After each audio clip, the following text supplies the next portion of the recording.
உனக்கு என்ன தைக்கணும்? உங்க இஷ்டம் போல எது வேணாலும் தேங்க. எதை வேணாலும் தைக்கலாம்னா உன் வாயை தைச்சிடலாமா? உனக்கெல்லாம் பேசவே தெரியல.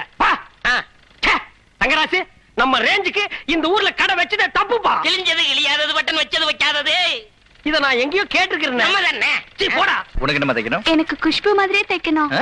குஷ்பு மாதிரி. குஷ்பு கட்டே போய் ஏதாவது பழசு பட்டு இருக்கு வாங்கி போட்டுக்கு போ. உனக்கு என்ன ரோஜா மரியாவா? ஆமாங்க. காஜா பையா அனுப்புடா. எல்லாம் ஒத்த எலும்பா வருது, கொஞ்சம் கனமா அனுப்புடா.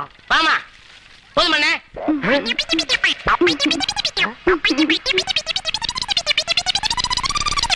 உனக்கு என்ன மாதிரிமா? உலக அழகி ஐஸ்வர்யா ராய் மாதிரி தைக்கணும். உன் மனசுல என்ன நினைச்சிருக்கிற? இந்தியாவிலேயே முத ஒரு பொண்ணு உலக அழகின்னு பட்டம் வாங்கியிருக்கு. அதெல்லாம் உங்களுக்கு பொறுக்கல. இந்த மூஞ்சிக்கு தைக்கணுமா? பார், உனக்கெல்லாம் எங்க கடையில துணி தைக்க மாட்டோம். ஏத்தாப்புல ஒரு கொட்டாய் வாங்கி உட்கார்ந்துருப்பான். அவங்கிட்ட கொண்டு போய் உன் மூஞ்சியை காட்டு, தைச்சு அனுப்பான். திருப்பி விடுறா.